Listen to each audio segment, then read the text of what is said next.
You've joined the Betamax Video Club, rewinding back to our favourite films of the 1980s. My name's Rich Nelson, and tonight I've rented Predator. Watching it with me is Stephen Graham, who's host of the Faces of Fascism podcast. Hi Stephen, how are you? Oh, I'm very well, Rich. How are you, apart from the cold? Well, I'm surviving. Welcome back for your hat-trick appearance. Now, after Masters of the Universe and Scrooged, we're taking a slight turn. What's so special about Predator for you? Oh, well, I mean, what is not special about Predator? I mean, is it a perfect movie? It could well be. Is it one of the best films ever made? I would be happy to make the case that it is. It's that brilliant cross of horror and sci-fi, and which so much about it, characterization, practical effects, models, everything just makes it's a big smile of a movie. I'd agree. It's almost, when you talk about any action film, they're quite specific. I mean, we've talked on this about Commando, for example, but this seems to cross a couple of genres. It's an action film, but there's a sci-fi. You've even got, I suppose, a horror sort of slasher type theme to it as well. Yeah, I'd say it has the textbook horror movie setup of the plot makes it doesn't matter at all. It's something to do with what is it? They have to rescue a South American cabinet minister. Nobody cares. We just want to see some plot. And of course they're going to fuck up a South American country. It's Reagan's America. Well, this is the mysterious, I think, Valverde, which was the country that seems to get referenced in a lot of these. Was it in Under Siege and Commando and stock theatre type movies? Yeah, it was like, well, we can't offend a real country for some reason, so we'll make up our own one. There is a plot to this film which, really, I mean, even watching this film for it must be the 50th time, it's hard to really make head nor tail of it other than it's just an excuse for this group of sort of US military, I'll say not even all hard men, but they all have a particular job. Schwarzenegger himself says they're a rescue team, they're not assassins. Yeah. And they've been literally parachuted into this jungle to rescue this cabinet minister. And all of a sudden, we've got an alien who is stalking basically anyone. They don't look like any rescue film I've ever seen. I used to watch 999 with Michael Burke. And they're not like, but the whole plot, it's just they need a reason to be in the jungle, and that's it. Someone wrote that down in an afternoon. The funny thing about it is because they have this jungle setting, but at the same time it feels really claustrophobic. So it could be a cabin in the woods. It could be a creepy old house. It's just taking the horror movie to a different location, but still keeping the feel of it. You've got this evil monster who's chasing people. Instead of a large knife, he's got large blades attached to various parts of his body, and he just happens to have laser-sighted projectiles and guns and all sorts. It's a bit of an upgrade on, I don't know, something like Scary Movie. Yeah. Plus, this one's probably funnier as well. Oh, easily. That's the other thing is don't let anyone tell you that this film is not tongue-in-cheek with the jokes in it and the incredible lingering bicep shot at the start with Arnie and Carl Weathers. Of course, this is clearly there's a lot of light humour in this film. I mean, you talked about the handshake. Now, I mean, this is something that is almost worthy of its own podcast in itself. Now, I've seen this handshake referred to as handshake of the gods. I can't remember where I saw this, but essentially you've got peak Schwarzenegger. I mean, this is 1987. I don't know if he was doing any bodybuilding at this point. He was getting so big in Hollywood. Yeah. And a handshake that's becoming arm wrestling with Apollo Creed. Yeah. Or Action Jackson. Gaze into each other's eyes, which could go either way. And the fact that even despite the glistening muscle, and of course they're sweating because they're in the jungle, I mean, these guys have obviously known each other for years, and you've got Schwarzenegger, clearly, because his name's above the title of the film, he's going to essentially win the handshake and manages to taunt Carl Weathers by sort of saying, implying that he's weak. What's the matter? The CIA got you pushing too many pencils? There is, though, I mean, it is something that did translate to behind the camera as well, though, because all the guys who played the Marines were trying to outdo each other on who could train the most and who could be the most fit. Because, well, famously, you've got Jesse Ventura here, future Minnesota governor and at the point a broadcaster and former wrestler. And he would go to the gym. He'd be going earlier and earlier and pouring water over himself to make Arnie think he'd been there since 3 a.m. or something. And it became one of, I suppose, like, it must be like in the army where it's this very masculine world, almost like a zoo, where they're just trying to outdo each other and, big bunch of silverbacks knocking about. This isn't the sort of set where people would be sitting around talking about their feelings. Absolutely not. Bear in mind, Carl Weathers, a former professional athlete himself, and a former world heavyweight champion if you live in the Rocky universe. But this guy, he's obviously, been pushed into the CIA, because even Schwarzenegger, and I'll probably refer to him by his character name Dutch at one point at least, but he's taken a piss out of him because he's turned up wearing a tie. he's clearly emasculated by saying, "What is this fucking tie business?" Oh, come on, forget about my tie, man. He's not a real man. Yeah, he's turned up for a mission in a suit. Even Arnie is established as the man from the very off when he's in the helicopter. Before he even emerges from the helicopter, he's lighting a great big fat cigar. Which hilariously, he wasn't, according to one of the notes I saw, that he wasn't allowed to do that because of health and safety regulations that they have in helicopters, even in those days. So that was a visual effect of the sparking. So yeah, some movie trickery there to make Arnie appear more manly.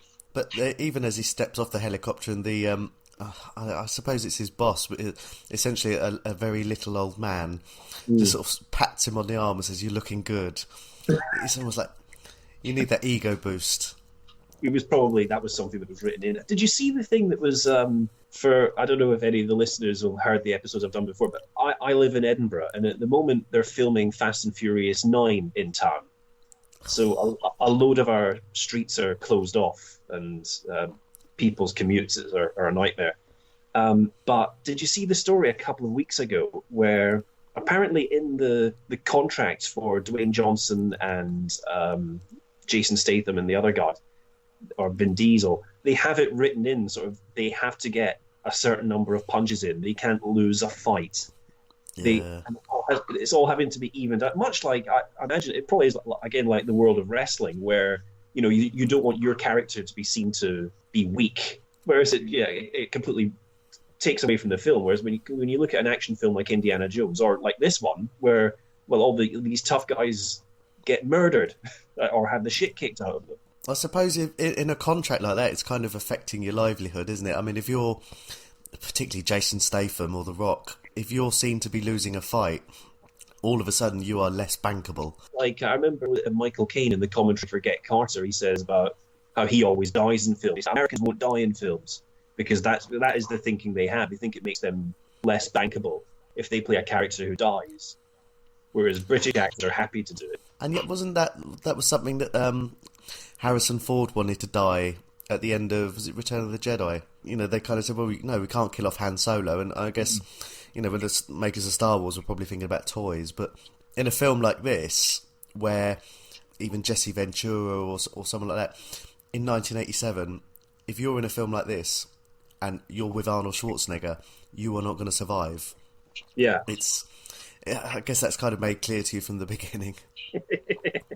Yeah, absolutely. But you're appearing in a slasher movie. You're taking the place of a series of screaming girls. But you see probably as many nipples in this as well. So. Oh yeah, usually a lot sweatier too.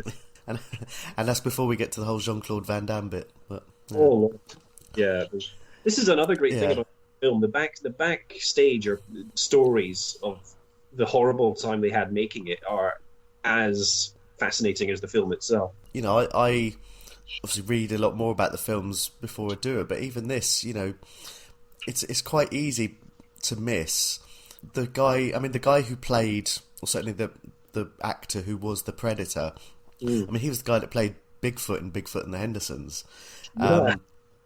It's a bit of a step up from the original casting of Jean-Claude Van Damme.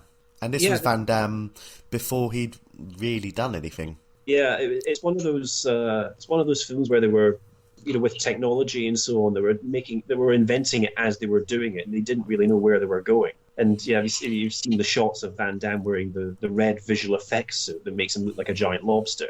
Yeah. They had to use red rather than green or blue because they were in the jungle. And at one point, because they wanted to convey the Predator being agile, they put the red suit on a monkey, but the monkey kept ripping it off because the monkey was smarter than Van Damme. So I've got fucking doing this. I'm in this bloody jungle. You're trying to put a fucking lobster suit on me. The monkey called his agent. He was not happy. I can see Van Damme was probably sitting there throwing some shit around. Coming on from that, we've got essentially a cock measuring fight in the helicopter, and again the team are in the helicopter off into the jungle. We've got Little Richard playing in the background quite loudly. You've got Jesse Ventura spitting tobacco at Carl Weathers' shoe, and just that kind of, imagine sitting there on that just sitting. I mean, if you're any other man, you're almost likely to feel completely inadequate. Yeah, the tension is palpable in there, and you get the first incredible line from Jesse Ventura when he's offering tobacco around, and he says, "Bunch of slack-jawed faggots round here. This stuff will make you a goddamn sexual tyrannosaurus, just like me." And funny enough, I mean that was referred to in the British Board of Film Classification. They actually referred to that as a mildly discriminatory language. But the funny thing is, though, because we're talking about that line, there is hardly any dialogue in that scene, but all the characters are established. They're able, the guy's reading a comic, the one with the glasses, who's Shane Black, who polished the script and wrote a lot of the jokes. There's the guy shaving, and they're teasing each other, all that sort of thing, and all the characters are set up already. I guess talking about Shane Black, I mean, he directed the latest Predator film. It's Predator 4, I think. Now I know we talked 4. Well, I suppose if you count the alien ones, but this, I mean, we talked about this off air. I mean, I watched it the weekend, and it was just ridiculous, and not in a good way. What's the plot of the new one? Essentially, there's a rogue predator who escapes from being chased by lots of other predators, and there's a message about climate change in there, and there's a predator. I know there's a predator who is bigger than all the other ones. It sounds like they're harvesting the DNA of the host or the dominant species of each planet, and of course it turns out that one of the super duper soldiers has a kid that seems to be, and again I'm not an expert in this, but has some degree of autism. I think he might have Asperger's. Okay. And of course it turns out that this kid is the ultimate person on the planet because he can figure out their technology. I see. There's predator dogs in there as well. Oh well, it's introducing so much complex stuff to a very simple concept of and the thing that no one in Hollywood anyway seems to get about what makes the Predator as a creature so fascinating is that he's totally mysterious. We know nothing about him. And in fact, the director really objected to the opening shot of the movie where we see his spaceship approaching Earth. We weren't meant to see that. That wasn't meant to be in the film. It was just going to be a creature who arrived in the jungle. Well, we don't see him arrive. He just starts killing. And we're never meant to know where he's even come from. And that makes it all the more fascinating. I always equate Predator with Terminator, not just because of Arnie, but because these are the two first films are almost perfect self-contained stories. And then neither of them should ever have become a franchise because it's just got progressively worse since then. what did I see on Twitter today as we're recording?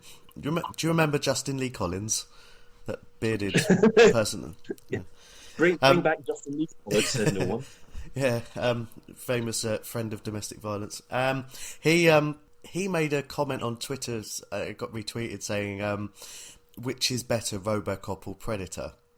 I mean, it's very vague, and I guess he was just looking for someone to talk to. And he was kind of implying, and someone replied saying, well, Predator, because the sequels are better. Now, that's like saying losing a leg is better than losing an arm. I mean, I did find Predator 2 was good. Yeah, Predator 2 works. Yeah, and I think, but that explains quite a lot. That fills in a lot of the gaps that whether they needed to be filled in or not, I don't know. But particularly the part where Gary Busey, love Gary Busey, he tells this whole thing about how he knows that the Predator, comes to Earth to hunt. He's a hunter. It's what he does. After that, I mean, Predators, the third one, I saw that at the cinema, completely forgot what happened, and I'm quite happy with that. Who's in that again? Forrest Whitaker turns up in that one. What's the bloke with a huge nose? Brody. Adrian Brody. Was he in it? Yeah. I think he's the main... Oh, the Mexican guy. Oh, I'm not sure. But he's like...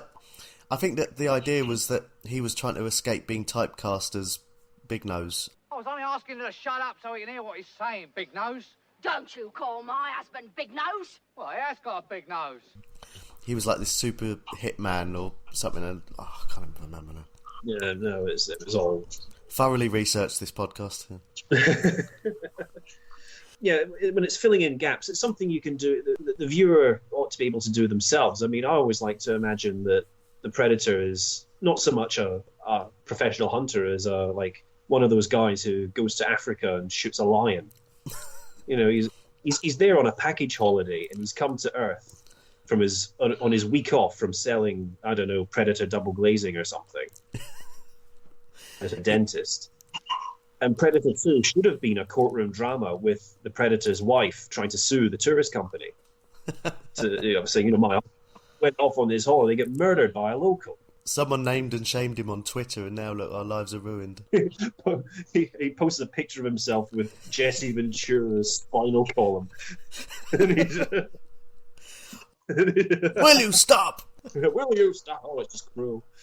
I mean, I've talked about this film before on other episodes, because I must have been about 10, and my dad, bless him, just decided that me and my brother needed entertaining for the afternoon, so took us to the video shop. And he obviously knew that Schwarzenegger did action films, and we probably liked action films. That Predator looks quite good. Let's get him Predator. I would have been 10 and my brother would have been 8. And I remember distinctly the bit my mum walked in just as the skinned bodies were hanging from the trees. Still remember it to this day. The scream of my mum. Because this is where it kind of explains a bit about what's happened to this phantom cabinet minister and the were they Green Berets, the ones who were meant to catch him the first time? I think a team went in, but no one came back. Arnie himself is very vague about what's happening. He's actually on the chopper with Carl Weathers when he says, "What about backup?" I would have asked that before I got on the chopper myself. Yeah, I think this is something that if you're planning an operation, you need to have done your full risk assessment. What are the hazards? Basic stuff. I mean, there's an acronym for it and everything. What's your method? What intelligence have you got? This isn't just Carl Weathers told me, which is usually enough for me, to be honest. But you don't turn up halfway through and go, "Oh, there's some skinned bodies. What's happening?" But I also think the bit in the chopper as well, it's very similar to the beginning of Where Eagles Dare. If there was a British version of Predator, it'd be Where Eagles Dare, where it's all men in their 50s from the RSC, instead of Jesse Ventura and Carl Weathers and a load of oiled up men. Are you saying that perhaps someone like Mark Rylance or Derek Jacobi could be talking about being a sexual Tyrannosaurus? I think Derek Jacobi is a sexual Tyrannosaurus. Yeah. He was a Cadfael, wasn't it? Yeah, that was good. Tyrannosaurus! I'd love to see Mark Rylance, fresh from playing Flop in the CBeebies hit Bing, trying to explain to my daughter, who thinks, and thankfully thinks that Bing is an entitled prick, because I've told her to think that. And you've got Mark Rylance. He's a fesp. He was. I mean, to be honest, I'm not really up on my theatre, so I don't know. But even sticking him in the Carl Weathers role and having some sort of, I know it wouldn't be Handshake of the Gods, would it be? I don't know, Handshake of the Shakespeares, or it'd be a bit limp. Yeah. Be a bit fucking limp. And they say, they wouldn't be taking the piss out of Carl Weathers for wearing a tie. They'd be taking the piss out of someone for not wearing a cravat. He'd have Danny Dyer say, "Oh, what a fucking rough." Oh, fucking Danny Dyer in this.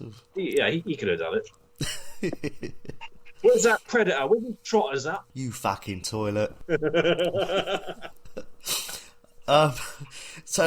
Again, this is the plot that doesn't really make any difference. The Green Berets out of Fort Bragg. We've got Jesse Ventura gets his stupidly big gun out of his bag.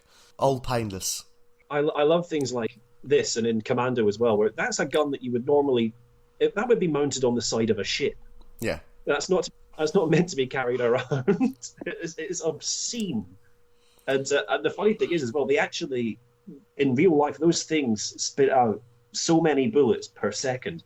They had to slow it down so it could be caught on camera.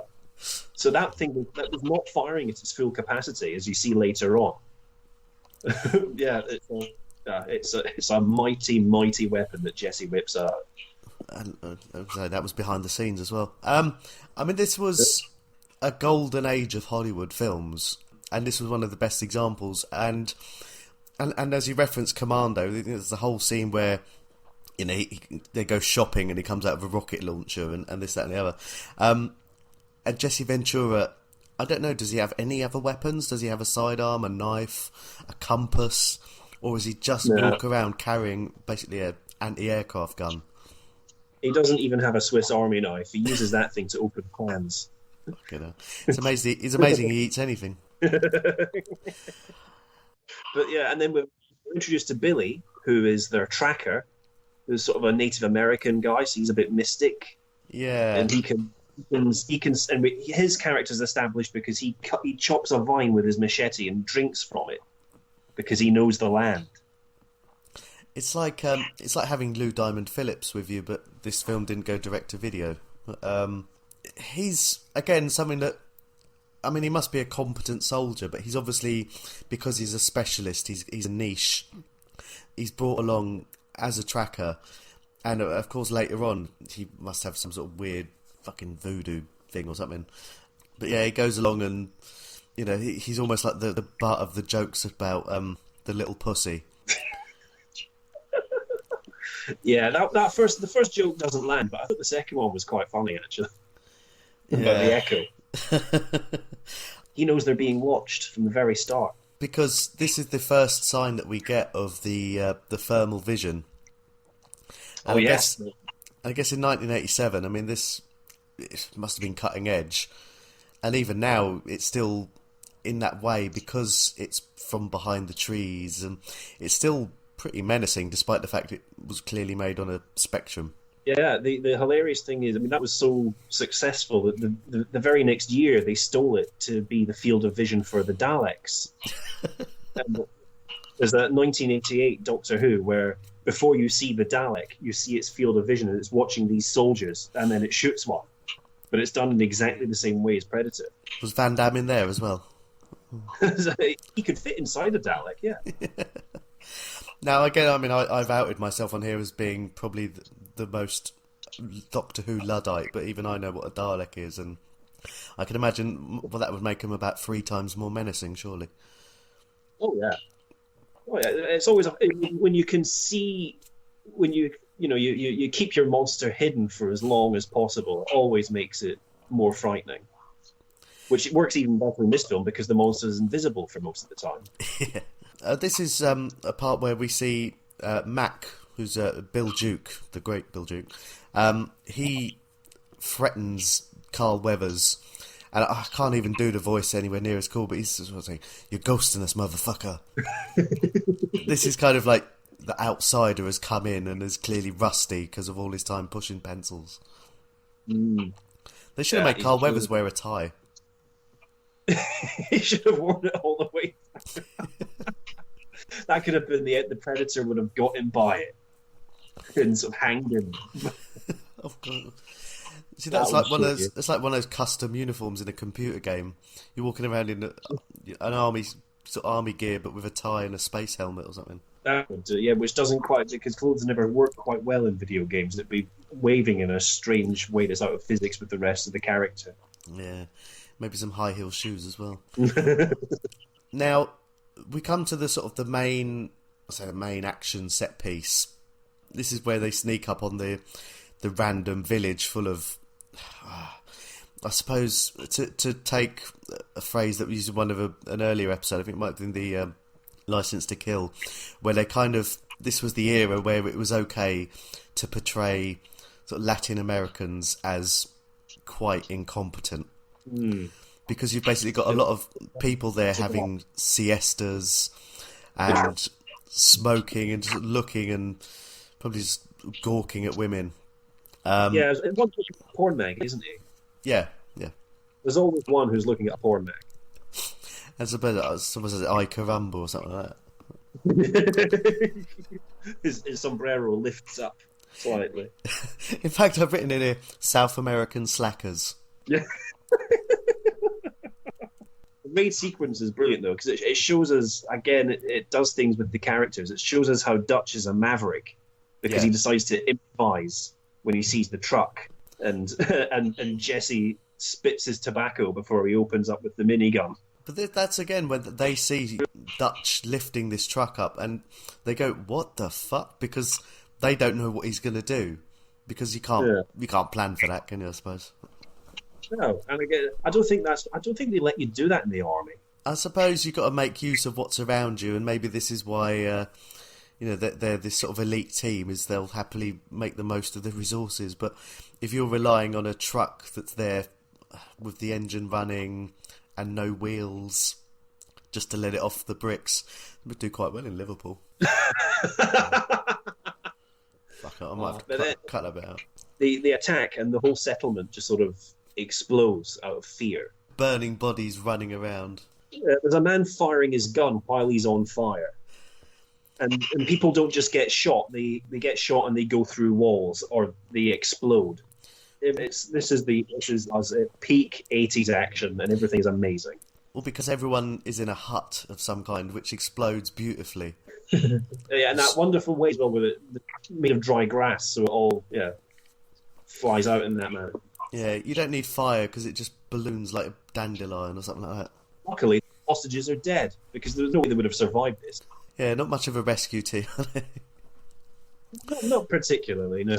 Yeah. But we do get a couple of sort of, I suppose, peak Arnie sort of catchphrases. And even though his character in this is portrayed as a very serious, is he a major? Or I think he's a major in this, isn't he? Throws a knife at someone, sticks them to the wall and says, "Stick around."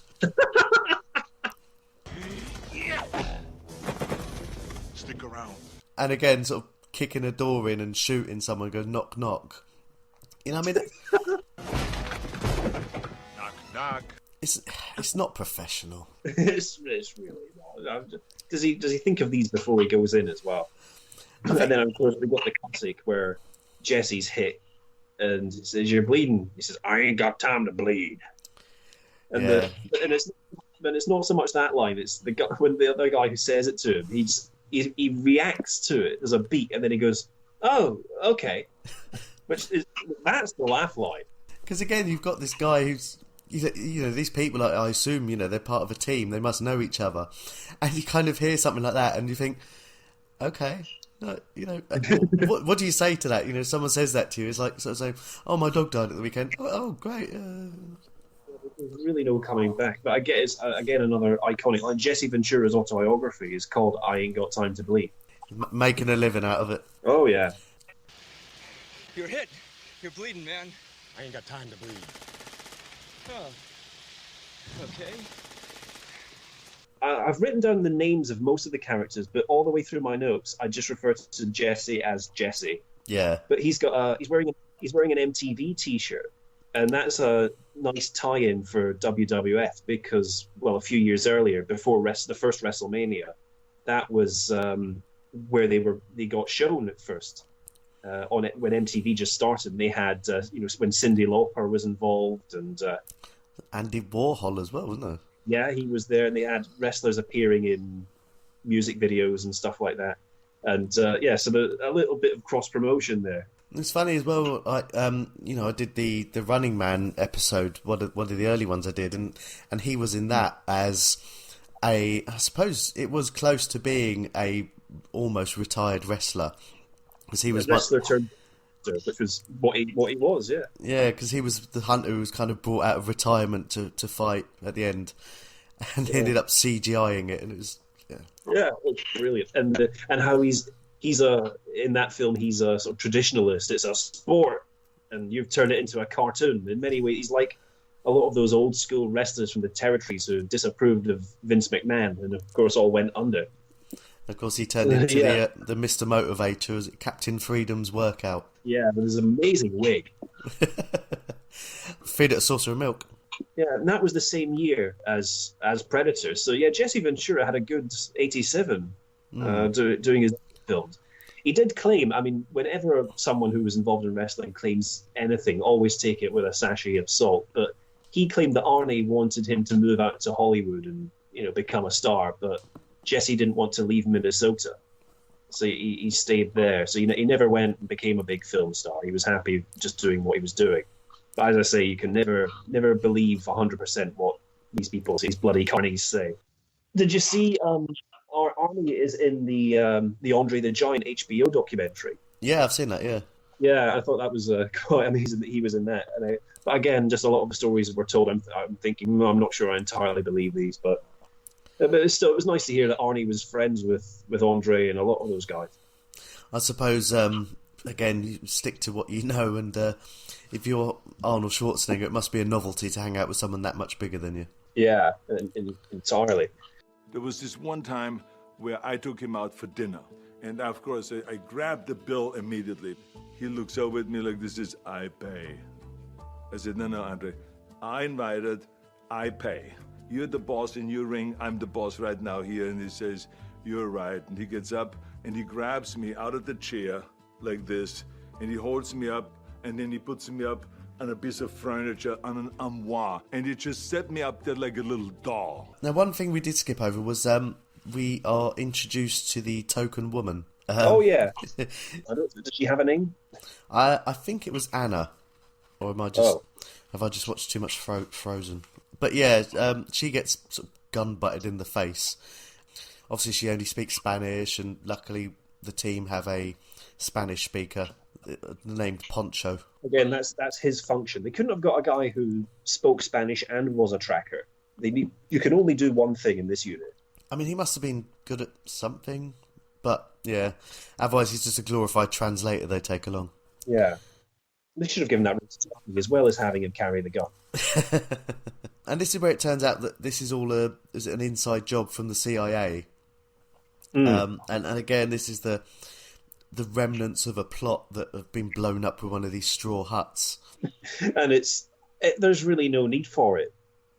If that dialogue was cut, it wouldn't make any difference to the plot at all.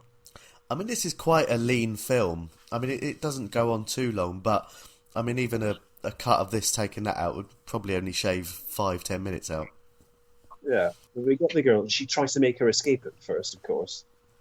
Yeah, but she's just extra baggage, and she's left with Carl Weathers, who I suppose he's been lumbered with a toddler that's not his because he's trying to impress her mum. It's like, oh god, I've got to drag this thing around just so that your mum will like me and go to bed with me.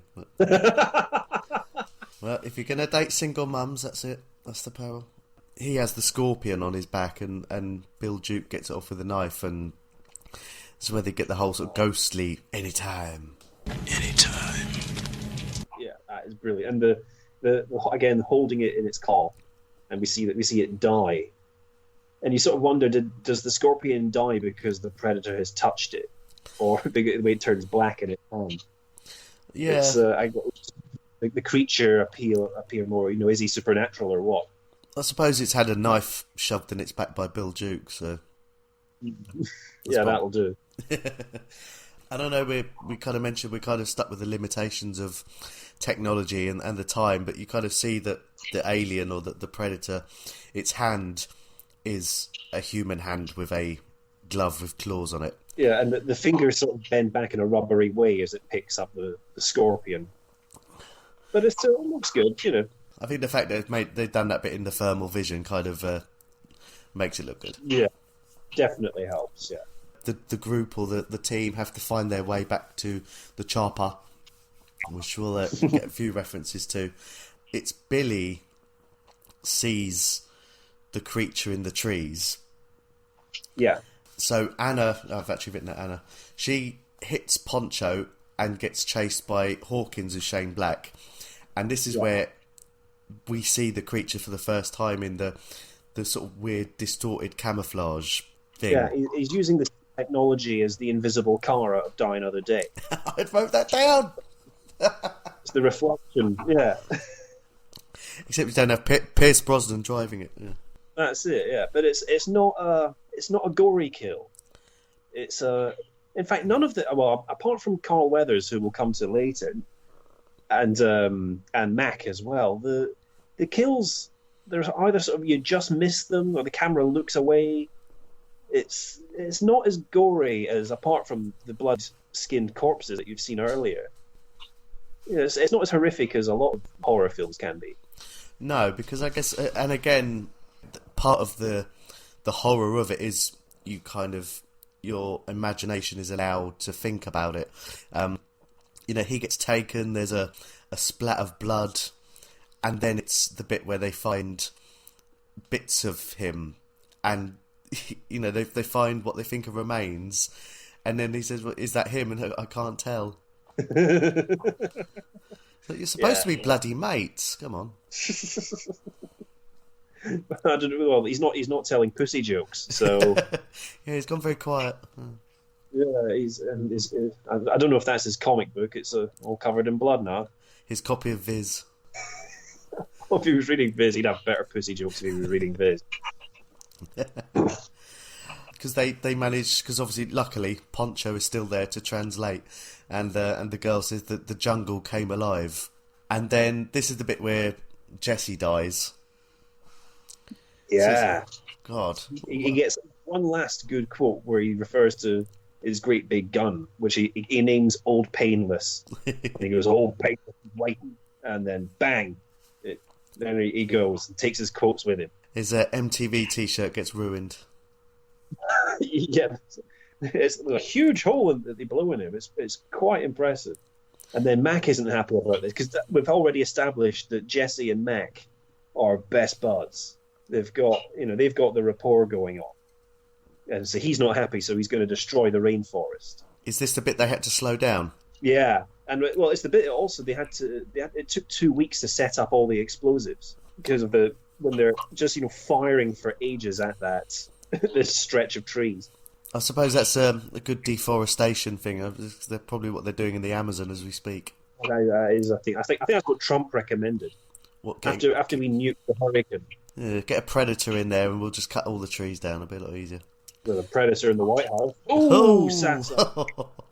But yeah, then we see the creature's blood at this point, which again it's made out of glow stick fluid and KY jelly, which is all you need for a good night.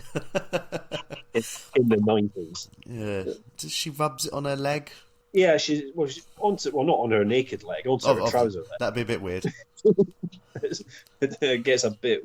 They do that now in one of the films. They wouldn't do that in those days. Yeah, now they just make a predator a dog and happy days. Yeah, don't see it. Don't see it. No, I won't. I mean, I did see Predators, but I remember and I saw it quite recently, but I remember very little of it. Yeah, probably best. Now, because the Predator has obviously been hit and how could it not be hit by however many rounds from this massive gun and everyone else joining in? It decides to give itself a little bit of first aid. Now, I guess this is what they teach you at Predator School, is how to their equivalent of a plaster, I suppose. But it's almost like he puts gunpowder residue on this little cut. He's got time to bleed. He enjoys it. I'm not sure about his bedside manner, though. He lets out that roar. But that's the first time we see the creature as well in full on. Although he's in shadow, but we see him with his mask on. This is when we first get to see that it's a being. Yeah. Here's something I've found out quite recently. Obviously I don't think it does the roar, but when the predator talks towards the end. Oh, the little sort of crab noise it makes. Yeah. The guy who does that is the guy who voices Optimus Prime. Really? Yeah. Is it Peter Cullen? Oh wow. Yeah. He was one of those the go-to guys for all the voices, wasn't he? Yeah. He did that one as well. So. I love that.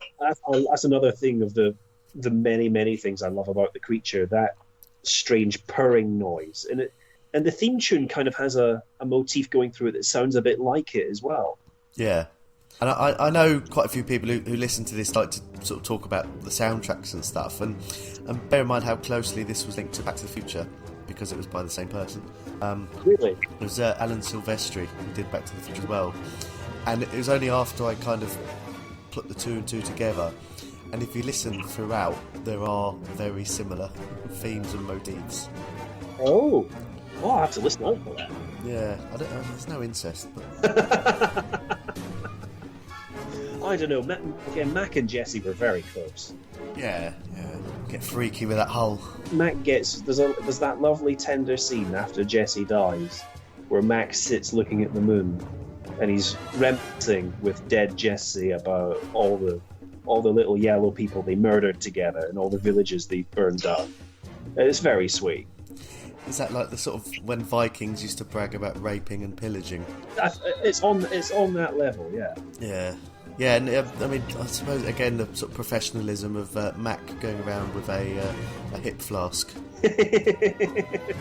I mean, back in the olden days, I mean, they used to, before you went into battle, they used to give English soldiers. A fella had a barrel of gin that they would give. That you all got a drink of that before you went in. And in the French army, it was cognac. So something just to get you going before you had to go and face a cannon head on. Yeah, I suppose you'd need a drink, wouldn't you? I mean, now it would be Tesco Value Lager with austerity and all that. Well, nowadays in the American army they just fill them full of an insane cocktail of drugs, don't they? Yeah, and that's just on a Friday night. Yeah. Now this is a part that because they sort of realise they're being hunted, they set up all these various traps in their camp and everything. And it's an almost sort of semi-hilarious scene where they have all these flares and tripwires. Mac, because he's on watch, ends up basically murdering a pig. Yeah, and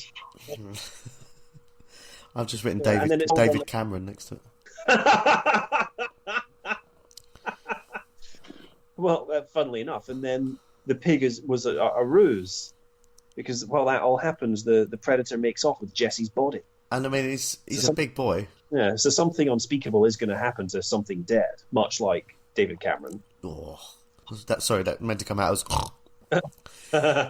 This is again the part where they managed to interrogate this woman, and I'm sure if that's the worst thing that happens to her, then brilliant. And because she says the creature it bled, and of course another great line of if it bleeds we can kill it. When the big man was killed, you must have wanted it. Its blood was on the leaves. If it bleeds, we can kill it. Yes. I suppose it's true of most things. And perhaps the most horrific part of the film coming up is Mac dry shaving. Yeah, with those shitty plastic razors. Oh, God. He'd probably do more damage to himself than the Predator could with that thing. Yeah, imagine if two perfectly laser-engineered blade marks right across your face. Oh, yeah. I remember having to use one once. I was thinking, shitty hotel or something, and it was just sitting there. I had forgot my own one. I looked like the bloke from American Werewolf in London by the time I finished. Oh no! Just seeing those things, yeah, The best a man can get. Oh yeah. There'd be some. I suppose if this was now, it'd be some sort of product placement in there. You'd have one of those ones with 7 blades and a heat sensor and a laser sight. Yeah, where blades 1 and 4 act as decoys. Yeah, and one of them shoots off and goes towards the predator. Yeah, but then the predator it attacks again, doesn't it? After the bicep montage of them setting up.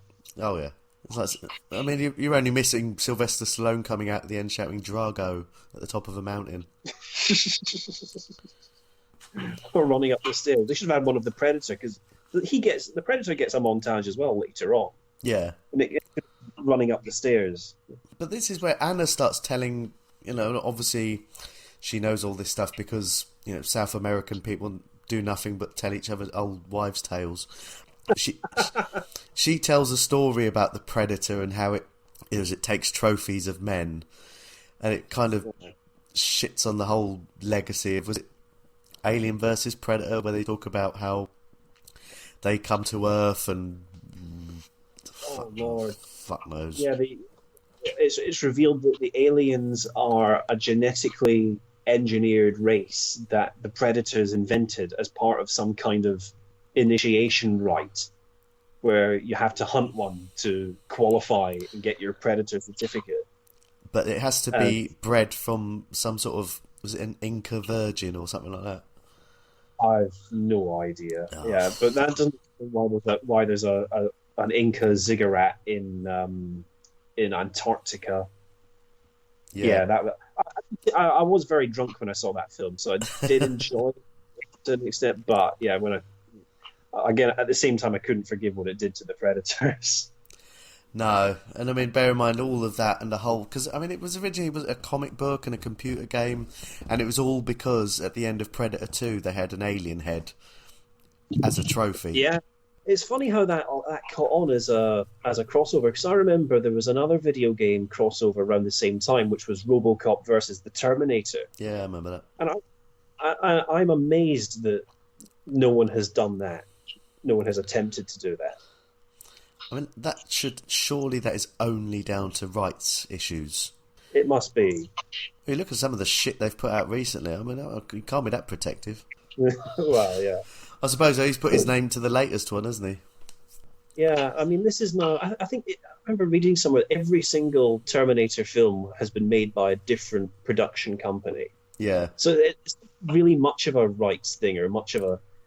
It's not like how people like, I don't know, Disney or DC Comics, or how they hold on to their property so much. The Terminator just whores itself out to anything around town. For a robot, it's very promiscuous. And they've even managed to bring back Linda Hamilton from the grave for this one, because I think they've done the old the thing they did for, was it one of the Superman newer ones? I think they kind of went, well, we'll just pretend that those sequels didn't exist, and we'll go back to this point here. In fact, it's exactly the same as Superman, because we'll go to the end of the second film, and that's it. Yeah. Yeah. No, I'm Sarah Connor, and my back is killing me. I didn't have leukemia. It was just a misdiagnosis. If only, we would have been spared it all if they'd kept that scene in at the end of Terminator 2, where she was an old lady. And dropped the jewellery into the sea. And that was the other one. She fucked James Cameron as well, didn't she? Yeah, in fact, I think because of his obsession with the Titanic, that was one of the things that led to their divorce. Because again, this sounds like I read Heat magazine. Didn't he? I think he married the woman he went out with the woman who played the daughter of the old bird in Titanic. Did he? I'm sure I read that, because this sounds awful. Because he was married to Catherine Bigelow. Yeah. And I think, and then he was married to Linda Hamilton. Mm-hmm. And I'm sure after that it was the blonde woman who was the daughter or relative of the old lady in Titanic. Wow. So he gets her off. Oh, yeah. Yeah. But here we are talking about James Cameron, and we've neglected to mention, well, the fact that everyone listening will already know, but the fact that he was very tangentially involved in this movie. Yeah, that the face of the Predator, the mandibles, was his idea. Ah, okay. Have you never? I didn't see this bit. Wow. Yeah, no, it's the famous story goes that the designer was on an airplane and he was sitting next to James Cameron and he was trying to figure out what I'd like this monster to look like. And James Cameron said, "Well, I've always wanted to see a monster with mandibles, so with the opening jaw like that." And he did a sketch, and he gave it to the designer, and he went off, and that's where the face of the Predator comes from. Ah. I thought that was one of those stories. It's like, Olivier saying it's acting, dear boy, to Dustin Hoffman. I thought that was one of those stories everyone was aware of. It must have slipped. I mean, if I've read it or not, I don't know, but obviously slipped my mind. But yeah. Oh, blimey. Yeah.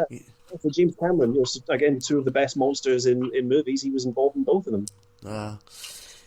I'm sure his Predator mouth is probably just him visualising what's he obsessed with most. But I mean, one thing we haven't talked about and is the director of this, John McTiernan. This was only his second film. His first was the aforementioned Pierce Brosnan classic Nomads. Yeah, that was his first film. And imagine, I mean, I can't think of many directors who've had a record such as Predator, Die Hard, Hunt for Red October. Wow, that's a real career. That you can sit back and be happy with that. Yeah, I'd have retired. He probably should have done. I mean, I know John did talked about Nomads over at Smersh, and I mean that's a film that I watched because it was on that Talking Pictures channel quite recently. What a bonkers fucking ride that was! I've never seen it. Jesus, Pierce Brosnan's milieu is not one that I'm as familiar with as the other Bonds. It's an eclectic mix. I mean, bear in mind when would that have been come out? That would have been 1986, I think. So around the time that he was full Remington steel, on the cusp of being James Bond for that time. And I think, if I remember it correctly, he was some sort of photographer who got possessed by some demonic fucking thing. Wow. And then yeah, basically. Yes, it was an odd film. Wow, I'm going to look out for that. Yeah, but it's John McTiernan obviously got the Predator gig off the back of that, so there must have been some merit in there somewhere. I mean, I'm no expert, clearly. Apparently, the scene where the Predator is swinging through the trees, that bit was Jean-Claude Van Damme. Oh, so some of his stuff did make it in. Yeah, I believe so. I didn't look to see if he was credited at all, but apparently that was him. Maybe it was the monkey. I don't know. May have been the monkey. I think the monkey's agent was probably bit better. Mac gets spotted by the Predator. He's trying to sneak up on because he sees it in the trees. Yeah. And this is again, as you mentioned, quite a gory death, as his head is semi-removed. Yeah, so it's a great headshot, but I think I'm pretty sure the first time I saw this film was when it was broadcast on ITV. I can't remember what year or how old I was, but I'm pretty sure that was cut. And the same goes for Dylan's death. That is hugely cut when it's shown on television. What, his arm or the scene? Yeah. Yeah. Oh. the cut of the arm is cut. Yeah. Everything ends up on the floor. That's a savage death, isn't it? It's not only do you lose an arm, and you just get hoisted up by what looked like a fucking pair of tweezers, giant, angry tweezers. Of the arm holding the gun, dropping, and the gun is firing as it goes. I don't know how they did that, but it's amazing. There must be some sort of muscle memory thing where the finger's still on the trigger. When Mac, before he does get his head blown off, and when he spots the Predator, it looks like the Predator's doing some yoga on the branch. It's kind of back stretching. He's giving it a bit of upward dog. Well, one thing I did see, because when Mac's head is shot, you still see his feet twitching. Yeah. Ugh. That's a bit bit of vinegar strokes going on. Again, that's just it's things like that which are in a way more horrible than seeing something so gory on screen. It's things like that. That's the sort of thing that you kind of is little touches like that you might otherwise forget. In that, you know, if your head gets, I don't know, severely damaged like that, your feet probably do still twitch. Yeah, there was a thing I saw a headline the other day, and it was saying apparently some dead bodies can let out a movement up to a year after there's no life left in it, which is quite a freaky thought. Is that like the old sort of thing about the guillotine and the head sort of still living for another 15 seconds or something? The lips still moving as the guy's saying a prayer as his head goes into the basket. Yeah, that sort of thing. Yeah, it's quite creepy. To go back to everyone gets offed suddenly very quickly in succession. I suppose they've built up the tension, they've built up the element, the fact that they're being hunted. And I suppose, you know, again, this, you know, as you said, it's not a particularly long film, and you know, we need to get rid of this team because after this, it's again, I think it's the next scene, isn't it, where Billy, as they're crossing the log bridge, because it's Billy and Bill. That's it. Billy, Arnie, the woman, and I think this is where they're carrying Poncho basically because he's good for nothing. Yeah, he's been wounded. But Billy's just decided he's had enough. Odd time. I don't know, because again, like, you know, he stops, he cuts this huge gash in his torso, and we don't see him die because we just hear this scream. Yeah, and which is a horrible scream. But I remember hearing somewhere. The guy who played Billy was quite. It was real to him, this sort of macho bravado world that they were living in, and he was, you know, very defensive of his character and was always trying to be tougher than all these other big guys who were surrounding him, and he didn't want Billy's death to be on screen, so that's why we didn't see it. Yeah, it was a bit. Yeah, he was a bit of a weird guy. But but anyways, it is effective though that we don't see it. Yeah, because then I presume it's because then the Predator is seen when he's doing his trophies, because he's got his skull and spinal column, hasn't he? Yeah, and that's kind of, I mean, just in case you're in any doubt. Yeah, we got him. Yeah, he is dead. Ladies and gentlemen, we got him. He was quickly offed with a surprisingly non-graphic headshot. Yeah. He's just kind of... It almost like everyone else had forgotten he was part of the team. And, he was very quickly dispatched. He was literally dead weight. And then Arnie gets hit, but because it's Arnie, it's just a flesh wound. Yes. And this is where he screams, Get to the chopper! I had no idea for years this was a line everyone quoted.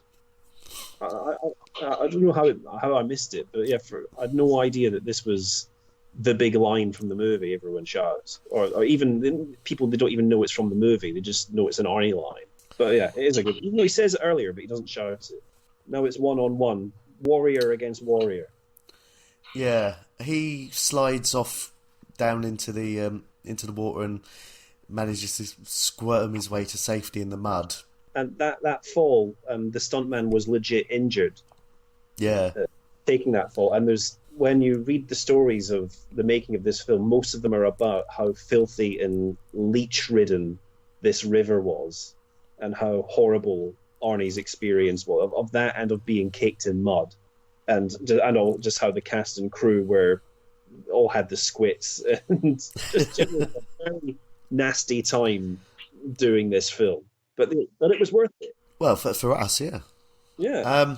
I mean, I suppose it's different from the sanitised worlds where, you know, a lot of these big films now are all done on green screen and things like that. But I mean, it's scary the amount of podcasts we end up doing where part of the stories come out about stuntmen or even the actors that also getting injured. doing his bits or catching diseases or all sorts. Should laugh. No, but I mean, it's like, yeah, I'd rather see a stuntman take a fall. I'd rather see a puppet than a CGI creature. I don't think it's not just a nostalgia thing. It's just something that it just is. It looks better and it makes a film more magical when you see those things. And I think it shows a level of craftsmanship as well, especially, I mean, maybe in this film not so much, but, you know, when you're talking about things like miniatures and stuff like that, where you have to be creative about how you make things look. And, you know, even the things about the facial features of the Predator himself. Now, yeah, you probably could CGI all that, but, you know, in the mid-'80s, you know, there were probably all sorts of little motors and strings and puppet stuff. Yeah, and they've had different... For each shot, they probably had a different mask. Yeah. Because it was to do something different. Yeah, the amount of creativity that goes into those things. It's like, earlier on, I was watching a video about Gremlins 2, and they're talking about the thousands and thousands of puppets and bits of puppets and animatronics and just rubber arms and things that they had to put together for every single shot of the film. And yeah, you can't help but appreciate all that when you see it on screen. We're recording this middle of September, and recently Sky have had a Star Wars channel, and I've unfortunately happened across a couple of the prequels, which were virtually all... we'll go into that at some point. I will do a Star Wars podcast, I promise. But, you know, you watch some of that, and it is just painful. Yeah. It was when you compare it to the originals. Yeah, I mean, when they did The Last Jedi, and you could see that they were... Not The Last Jedi, The Force Awakens. And you could see that they were using practical effects, and you had puppets and you had costumes and things, and it looked great. And then in The Last Jedi, there's that whole sequence which looks like it's from one of the prequels, where they're in the casino. Yeah. Which is, I get really CGI heavy, and it looks terrible. I remember when I went to see that, and I just thought, oh my god, there's going to be a pod race. And there almost wasn't there? I know that it was sort of crooked-legged horses, wasn't there? Yeah. Oh, fuck. Yeah, you wouldn't have got that in this film. No. I mean, we've got basically I suppose this Predator, and hopefully they have already got their Predator certificate, and you'd hope that this Predator has already killed an alien that was spawned from a Panamanian virgin, and but it's come up with its toughest challenge yet. You've got Schwarzenegger in the mid-'80s. Yeah, and the way it's... Then we have this lengthy montage of the two warriors preparing to go into battle, which is excellent. It helps to pad out the film, for one thing, but it's also it's ramping up that manliness, and that you're getting ready for this fight of champions. It's the sort of setting of traps and lifting of logs, and just these sort of gratuitous, like you said earlier, bicep shots. Alien biceps too. Oh, of course. I mean, just today I saw the new Rambo film, and that was that. I mean, that film has been kind of already basically told it's virtually a new version of Home Alone with the traps and that. But I mean, again, it's just that it's just been lifted. You've got the whole montage of a pension-age Sylvester Stallone preparing his farm. And again, this could be Rambo. This could be sort of a real life thing. The bailiffs are coming. You know, he's lifting logs and bales of hay and all this stuff. It works. I love it. Oh yeah, you can't get wrong with that. So, who's coming to get Rambo? Is it Rogue Traders? Is it that guy off BBC One? It was Judge Rinder. Something to do with Mexican fucking gangs. It all got very silly. If anyone's listening hasn't seen it, go and see it. It was fun. Excellent. It's not First Blood. Let's put that to bed. I think that train has sailed a long time ago. The sequels to Rambo are not the same. No. Much the same way as these aren't, to be honest. But this, you know, another comparison. You know, Arnie's got a bow and arrow, screams and lights a fire like some sort of caveman. Yeah, he regresses back to being animal. This is what it is. It's nature. It's killer be killed, the hunter and the hunted. It's all very primal. Yeah, because he's got no weapons, so. No. And then, but then that when he does that, he's able to appeal to the creature's vanity, like all villains. It gets the better of him, and so it could have very easily killed Arnie, but then he decides to go mano a mano, and so he sheds all the armor. But this is when because Arnie's already being the greatest at everything. He'd already tweaked it earlier because the reason why the creature didn't kill the woman was because she was unarmed, and I think he actually said it's no sport. Yeah, he's got into that, but now he decides, no, I fancy it. There's some pretty brutal blows, aren't there? Yeah, like it's amazing that the guy who plays the Predator, because he's I think 7 foot tall, but he's nimble with it. He can move. Yeah, it's really impressive. I mean, it's a good old fight. It's just I suppose it's difficult when there is, even at this stage, a disparity in the size and the movement, and it does come down to almost this Boy Scout stuff where you've got spears and spikes and explosive arrows and all this stuff. His trap with the spikes in it, I don't think it would have hurt the Predator as much as what does eventually fall the Predator, which is the counterweight. Yeah, I think that would have done more damage. But there's a beautiful shot there when Arnie is down and he's trapped and he's laid the trap, and the Predator is approaching him, and then it suddenly he moves his hand and he notices the spike, and he does this and it's amazing how beneath this creature mask, the guy is able to convey it for the camera. That it just looks up, and that you can see the realization going across the Predator's face that, hang on a minute. And it just shows how brilliant that mask is, and how where you can see the actor's eyes in it. But it's it's one of the shots that sticks out for me, that you can see what the creature's thinking. He's conveying. He's trying to mug me off. Yeah. What's this? You've got Schwarzenegger lying there going, Do it! Do it! Come on, come on! Kill me, I'm here! Kill me! I'm here!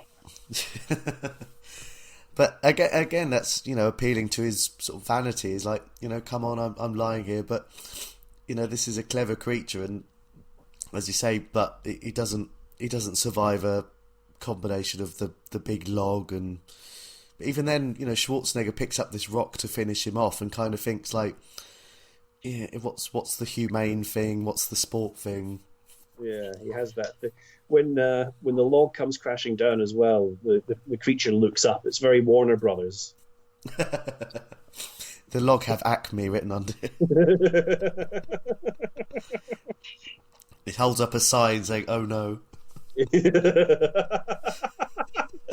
Oh, that would have made the film so much better. I'm sure someone on YouTube has done that. Surely they must have done. Yeah, Schwarzenegger just going meep meep. You could put the Predator music over a Roadrunner cartoon. I'd like to see. He's lying there dying, and says, "What the hell are you?" And again, this is the Optimus Prime, the voice, but he sets off his self-destruct, and then it's Billy's laugh that comes out, obviously distorted. Yeah, which is weird because he's already kind of adopted the over here and any time, and he's kind of absorbing the things that he hears. And there's that part of his camouflage. Because that's a bit earlier on as well, to go back to when Mac and Dylan are after the creature, and Mac is hiding in the shadow, and you hear his voice, and you do wonder, is it Mac who's calling to Dylan, or is it the creature?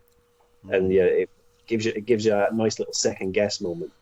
But but then the creature nukes itself. Yeah, it's a bit extreme.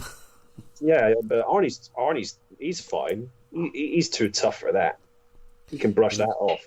I say when he manages to make it to the chopper, and I'm surprised the chopper actually didn't take one look at it and go, nah, fuck it, he's dead. Yeah. He's the only thing standing now. The forest is gone. The pilot of the helicopter was the actor who played the Predator. Yeah. So he obviously survived. Yeah, that's the sequel.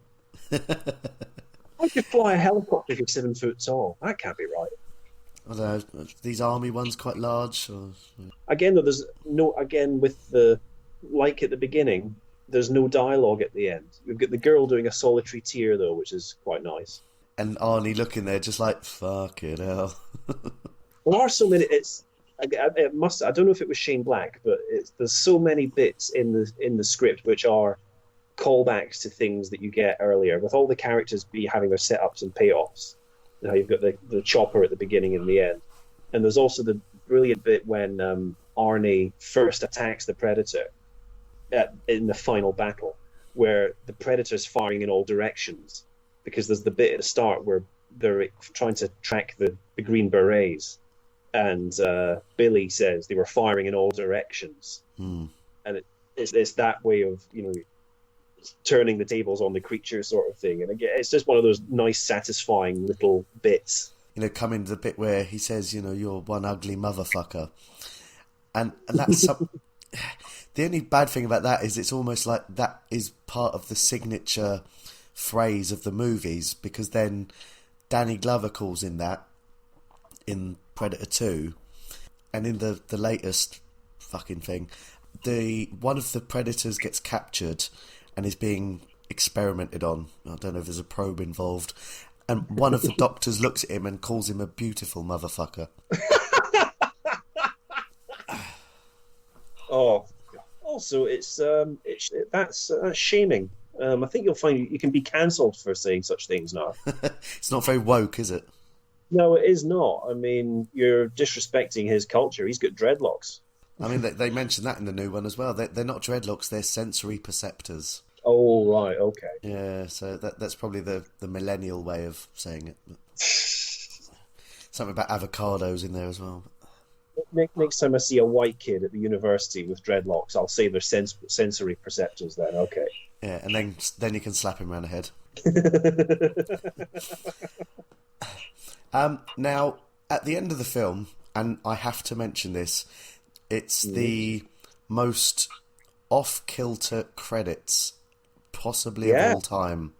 Yeah, it's You Have Been Watching. It's Perry Croft.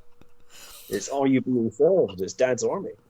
I mean, bear in mind, you've got all of the characters from the film, or certainly all of the main characters, are essentially posing with a smile. Yeah. Except for Arnie. Funnily enough, and Arnie is the only one who doesn't do a shot. That shot of Arnie is a shot from earlier in the film. Yeah. Everyone else, they obviously couldn't get him for an extra couple of minutes to do that. But everyone else does one to camera, but he doesn't. He wasn't ready for his transition into comedy yet, because Twins didn't come out until the year after. Ah, that was it, yeah. But I read or heard somewhere, I can't remember, it was a long time ago now, but apparently the director's idea with that was that he wanted, because he built up this camaraderie of the unit and them all being friends, he wanted the audience to go away remembering them alive. It's a bit like the end of Hot Shots, you know. But it would have been nice if he got the Predator to smile as well. And because they're all doing their character thing. So Jesse Ventura spits the tobacco. Mac has the hip flask. Yeah, the Predator can just pull out a spine. Carl Weathers straightening his tie and pushing a pencil. Yeah, because actually I think is it Hawkins is reading a comic. Yeah, Billy does his big laugh. Yeah, not tracking something though, is he? No, he's not drinking from a vine. It's a lovely little moment. Yeah, and it's nice that, you know, and I guess if that was the director's intention, it is kind of these are the people who've tried to save you. It's almost like this is the end of the world. These people laid down their lives for you. Grateful people. So age shall not wither them, nor the years condemn. And at the dawning of the sun, we will remember them. Do we have to wear a poppy for them? Yeah. Well, again, I think it's a different colour. I think it's a green poppy, the colour of the Predator's skin. Oh, okay. For those who gave their lives. Remember the fallen. Yeah. Well, it's coming up to that time of year, isn't it? Fucking hell. Yeah. Oh yeah, the annual Barney on Twitter was tremendous fun, wasn't it? Yeah, well, I mean, I guess we can't get any worse than, was it Cookie Monster had a poppy on? On the one show, that was amazing. I remember. Okay, Because if they hadn't, someone would have complained. yeah. I suppose it would have been worse if they'd made him eat it. Yeah, and this is the thing now, because I mean, not just the BBC, but all broadcasters, they have to take complaints seriously. I don't know. I don't know if you follow on Twitter the BBC Archive account. Yes, I do. Yeah, and when they show clips of old points of view with Barry Took, Barry Took, love it. and and it shows the correct way, the contempt with which complaints should be treated.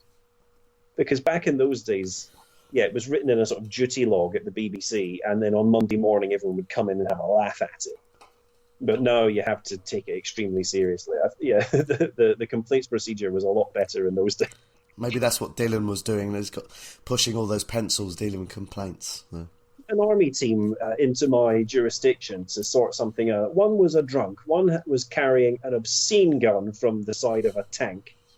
One was telling absolutely filthy jokes which were totally inappropriate, and one was lobbing trucks around. I'm going to read the BBFC Predator thing. Oh, right, excellent. The BBFC ratings info for this, because it was given a 15 at the last rating, amazingly. Now, when it talks about violence, people suffer bloody injuries during gunfights and fight with a deadly alien creature. Under sex, sex references includes a man joking about the size of a woman's genitals.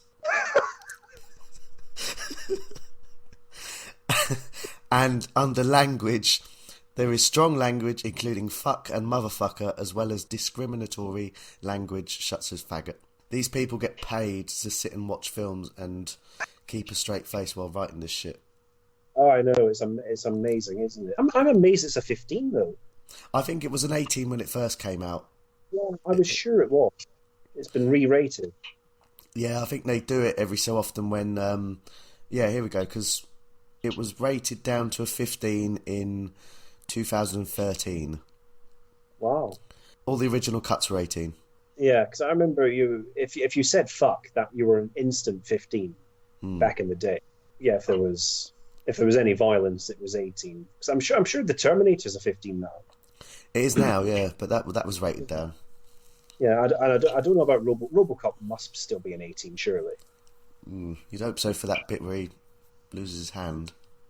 Yeah, well, that's a funny one though as well. To go off on another tangent, you're talking about you saw this film when you were 10. 10. Yeah. I remember, my dad brought home RoboCop on VHS. Some bloke from his work had given it to him, and I was about 7 or 8.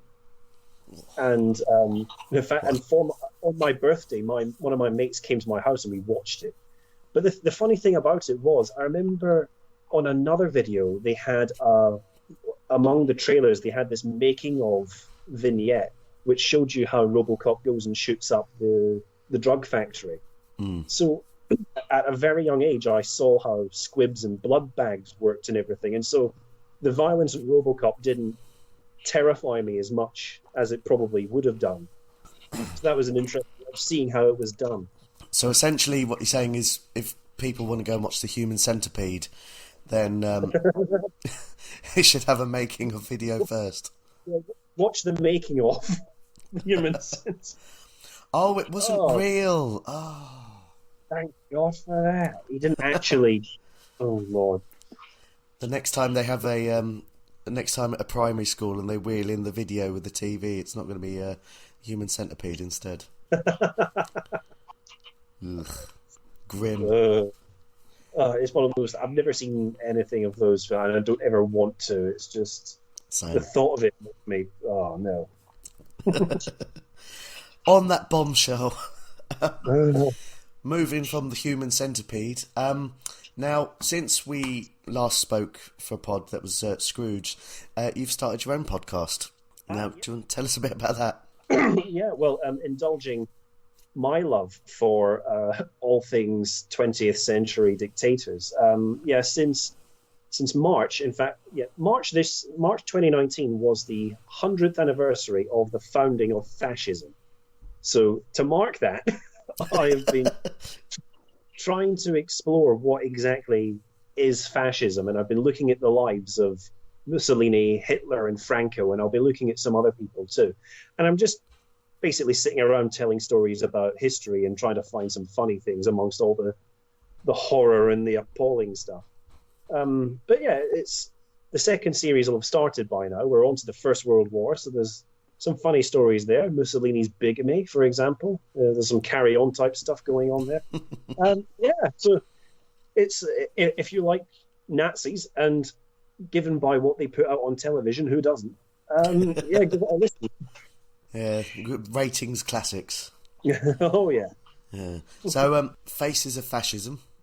I mean, available from all good podcast pushers. Just like the Nazis. Indeed. Well, Stephen, thank you very much for bringing your copy of Betamax Predator here today.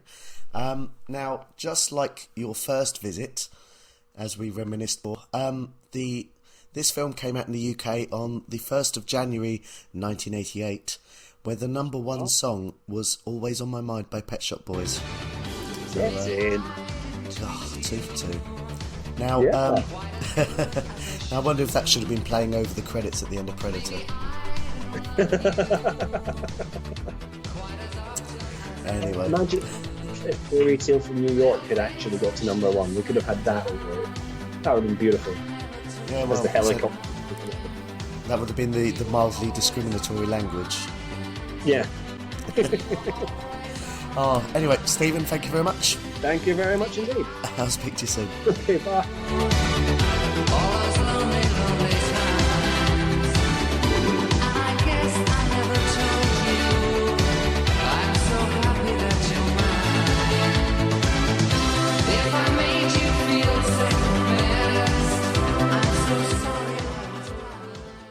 This episode is brought to you with executive producers Gary West, Fergus Higginson, Keith Foster, Jimmy Fletcher, Mark Drakes, Matt Cunnington, Christian Dees, Andy Elliott and Chris Hopkins, and associate producer Chris Oakley. Visit patreon.com/Betamax Video Club for more information about bonus episodes, early access and more. Don't forget to subscribe, rate and review the podcast on iTunes.